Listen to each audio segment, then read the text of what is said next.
Hello everyone, આજે હું તમારા સમક્ષ ઈમેલ રાઇટિંગ રજૂ કરવા જઈ રહી છું.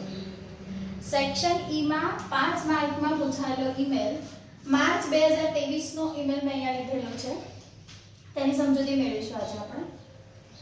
Charmi Patel writes an email to her friend Hirva on hrp259@gmail.com giving advice how to improve her English.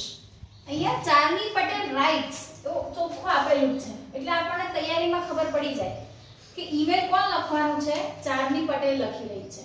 કોણે લખવાની છે? તો ટુ હર ફ્રેન્ડ હિરવાને લખવાની છે અને અહીંયા એની ઈમેલ આઈડી આપી દીધેલી છે આપણને. શેના માટે લખવાની છે? તો giving advice how to improve Har English. આટલી માહિતી તમને પરીક્ષામાં સેક્શન ઈ ની અંદર પેપરમાં આપેલી હશે.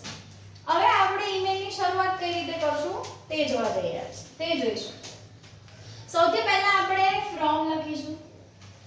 ફ્રોમ માં આગળ આપણે ફોર્મેટ સમજ્યા આવ્યા મેં તમને સમજાવેલું હતું કે ફ્રોમ માં આપણે જે વ્યક્તિ લખે છે ઈમેલ તેની આઈડી આવશે. અહીંયા ચોખ્ખું તમને લખેલું છે કે ચાર્મી પટેલ રાઇટ્સ, તો આપણે અહીંયા ચાર્મી પટેલની આઈડી લખવાની છે જે અહીંયા મેં લખી દીધેલી છે charmi42@gmail.com.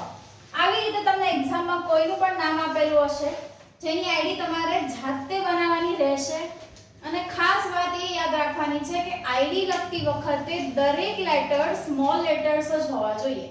કેપિટલ લેટર્સ નો યુઝ થવો જોઈએ નહીં. ત્યાર પછી ટુ એટલે આ ચાર્મી એની ફ્રેન્ડને કઈ ફ્રેન્ડ માટે લેટર લખે છે તો અહીંયા હીરવા માટે લખે છે. એની આઈડી તમને ઉપર ઓલરેડી આપી દીધેલી છે.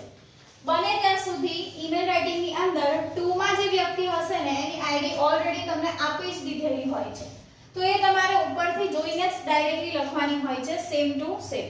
ઓકે. ત્યાર પછી છે સબ્જેક્ટ. તો સબ્જેક્ટ ની માહિતી પણ એ જ રીતે તમને ઉપર આપી દીધી છે કે advice to improve Har English. તેનું ઇંગ્લિશ અંગ્રેજી સુધરે એના માટેની થોડી ઘણી સલાહ આપવાની છે. તો એ આપણો મેઇન ટોપિક છે કે ભાઈ ચાર્મી પટેલ એની ફ્રેન્ડને શેના માટે લખવાના છે. તો એ મેઇન ટોપિક કયો છે ઈમેલ લખવા માટે? તો કે એડવાઇસ ટુ ઇમ્પ્રૂવ ઇંગ્લિશ. અંગ્રેજી ભાષામાં થોડા ઘણા સુધારા થાય, એનું અંગ્રેજી સુધરે એના માટેની થોડી સલાહ. એડવાઇસ એટલે સલાહ આપતો ઈમેલ અહીંયા ચાર્મી લખી રહી છે. ત્યાર પછી શરૂ કરે છે ચાર્મી પટેલ. તો પહેલા લખે છે ડિયર હિરવા. હિરવાની ફ્રેન્ડ છે એટલે dear હિરવા, I received news from your father. You are very clever. લખે છે ચાર્મી કે મેં તારા પપ્પા પાસેથી મને ન્યૂઝ મળ્યા છે કે you are very clever. clever એટલે તો ખૂબ જ હોશિયાર છે, બટ તે છતાં weak in English. અંગ્રેજીમાં નબળી છે. You must read the paragraph. તેના માટે ચાર્મી શું સલાહ આપે છે કે ભાઈ તારે પેરેગ્રાફ લખવા જોઈએ, રીડ કરવા જોઈએ ફકરાઓ. And try to understand. Understand એટલે સમજવું. Understand it. Try to remember the meanings of the hard words. Hard words એટલે કે જે અઘરા શબ્દો છે તે વાંચીને ત્યાર પછી એને રિમેમ્બર યાદ પણ રાખવાના છે અને એના અર્થ શું થાય છે તે પણ સમજવાની આવશ્યકતા છે. ત્યાર પછી ચાર્મી લખે છે try to speak loudly and remember phrases. phrases નો મીનિંગ થાય છે શબ્દ સમૂહ. શું કરવાનું છે?